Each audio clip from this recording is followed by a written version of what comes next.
Hey everyone, welcome back. So today's video is going to be something different.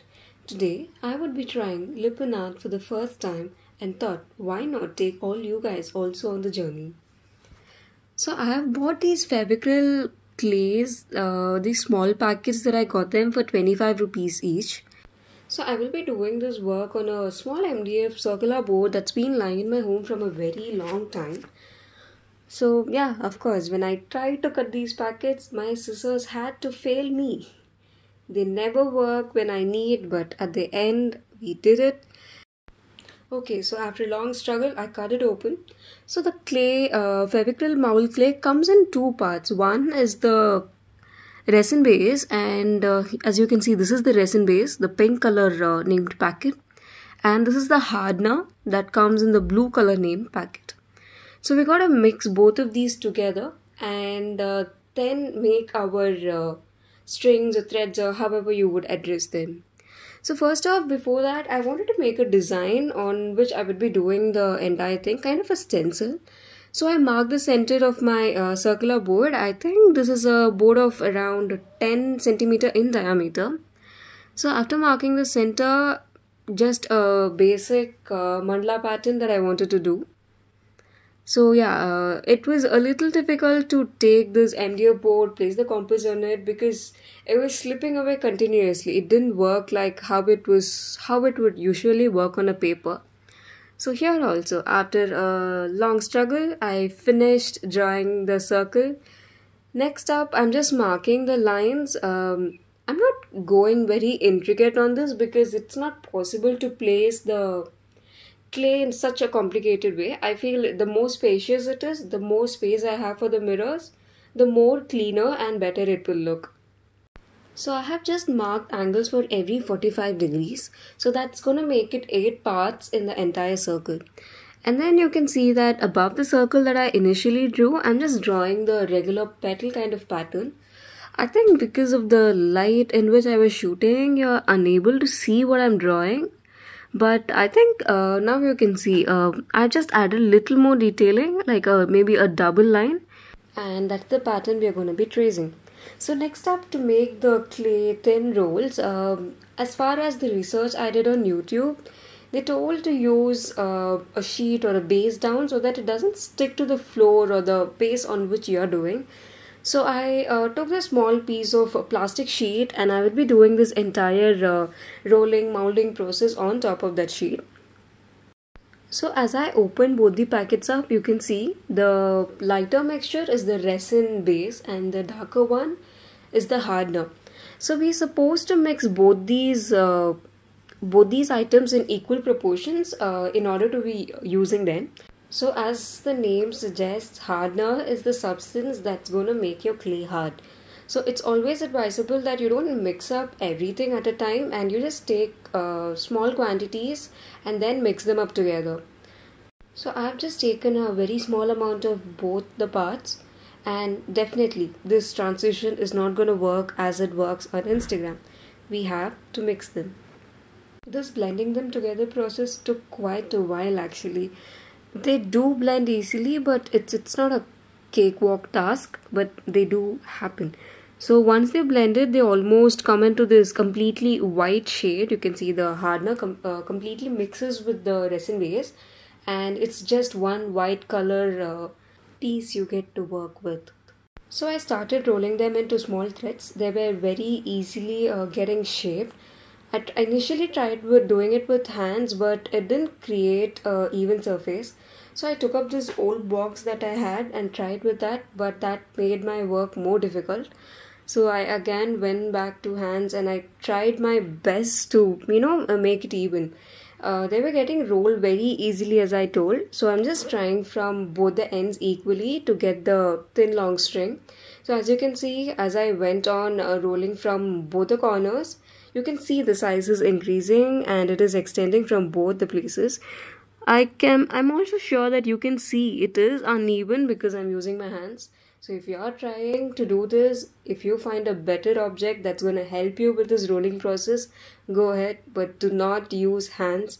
At that moment, I couldn't get anything else, so I ended up doing it with my hands only. But Trust me, it came out really uneven, but I kind of managed it.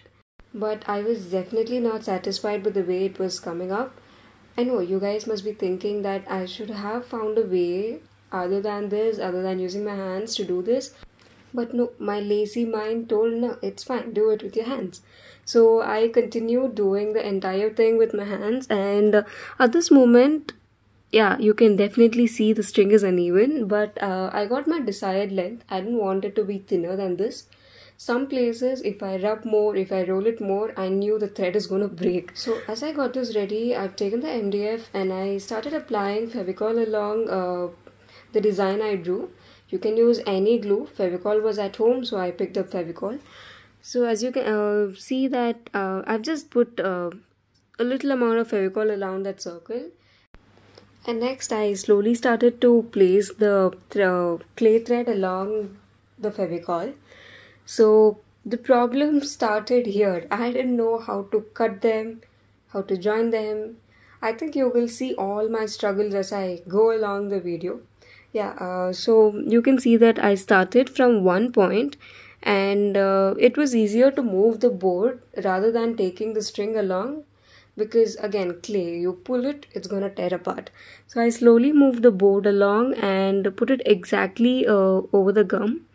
And when it was almost the end, I could roughly measure the dimensions that I needed to finish the circle. So I cut it there with a cutter. You could use anything else. You don't necessarily have to use a cutter.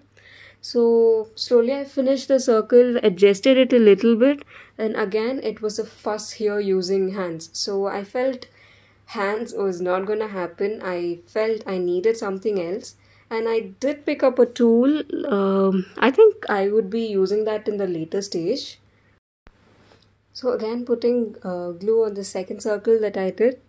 Of course, Fevicol also has to fail me. But again, yes, after a struggle, we did it. But next, my hands. Does that look like a circle? Definitely no. But I was still fine. I knew I could adjust the clay. I knew I will somehow make it look like a circle. So after I put glue, again I slowly placed the thread along the glue. And in the same fashion, I cut it almost at the edge where it was meeting, like the two points were meeting. So this is actually where I was getting really confused, because I didn't understand how to cut, in which angle to cut, or how would I shape them. I had left a little bit of extra, so I cut again to make it less. So now it became a struggle to join both of them because there was a gap in between. But then our creative hands managed to pull the clay, somehow pulled it together, joined it together, and made it into a circle. So I was finally satisfied with the way the circle had got stuck onto the sheet. So the second circle was done. Definitely there is some that side in the circle doesn't look like a circle, but still fine. So this is what I picked up, the dotting tool that I use for my dot mandalas to adjust it. It makes it easier because it has a pointed end rather than using your fingers. Your fingers is not going to fit in every space and angle that the clay is left out. So I felt this was easier to adjust or shape them or move them to a particular location, the small movements. I felt it was easier to use this. You could also use a pen or a pencil to do this. Anything that has a pointed edge or a tip that is smaller or a narrow one, that's going to help you in doing this. So using the same dotting tools, I'm creating the pattern on top of the clay. So I'm just putting dots on top, nothing more creative than this. I'm sure you guys must have seen this on many other LIPPAN arts. If you have ever come across them, you would have definitely seen this pattern. So it's a very simple, just dots that I'm keeping, just a small, scoop kind of shape. So even for the petal part, I'm repeating the same process, but this is where it got really hard because I could not shape those sharp corners at any cost. It was not because of the way I was accessing them, but it was just because I just couldn't cut it properly in the right angle, and I don't know how to shape the clay without disturbing or disturbing the entire cylindrical shape. So again, to add patterns, instead of using the dotting tool this time, I used the cutter itself to make thin stripes on it. But probably the technique was wrong and it didn't come out so well. So I'm finishing the rest of the petals in the same way. You can see that both the layers one by one I go on applying and putting them up one by one. And I have done the same process on all the petals for the design on top. One's using the inner petal is using the dotting tools, and the outer bigger petal I've done it using the cutter. So as I finished the entire pattern I had traced, I had a small amount of clay left and didn't want to waste it. So I made them into these tiny balls and I pasted them around in the gaps that was present over there. So this is where I ended day 1 of working on this. I let the clay dry and I came back to it on another day.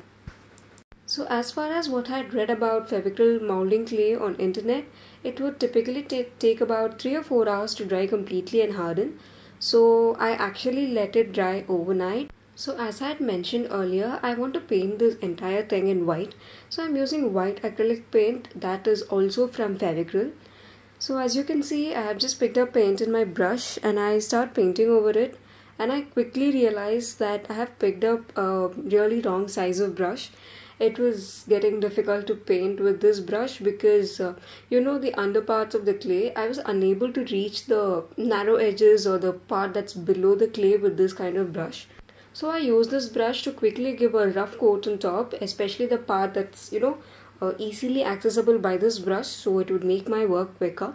Then I switched to a smaller brush, a brush of a smaller size, to cover the patterns or the designs which are narrow, or the edges, the corners that's beneath the clay. So once I finished painting this completely, I felt the paint looked a little bit transparent on the MDF. I don't know if it was because I mixed a little bit of water as my paints were old, or that is how it tended to look. So again went on to paint for a second coat, and this is how it looks once the paint has dried. So next up was the most fun part, the most exciting part that I've been waiting, mirrors. So these are the mirrors that I have, small spherical or round ones. So I quickly made a count of how many I need as per the designs that I had kept in my mind to put the mirrors on, so that it's easily accessible for me. That is, like, I could easily just pick and place. I kept everything ready. I was just lucky enough to find this one big mirror that was lying with me. I really don't know from where I got it. So I used it up for the center. I was also lucky because it exactly fit the circle that I drew. This was completely not planned and I really got lucky on this matter. So after this, it was just a matter of all those small mirrors that were kept ready. So I just put on Fevicol where exactly I needed the mirrors to be and slowly pasted them one by one. So you can see that I have pasted them around the circle, in between those petals, and every place I found it to fit exactly. So that is it. This is the first LIPPAN art that I ever tried, and I think it kind of came out cute. I call this my Chand, my moon, my Nila, in whichever language. It is my moon, and I am really happy with the way it came out. I would probably be trying another one, but till then, thank you so much for watching this video. I really hope you enjoyed watching this one, and I'm sure I've definitely left information that you can carry ahead if you want to try this form of art. So thank you and see you all in my next video.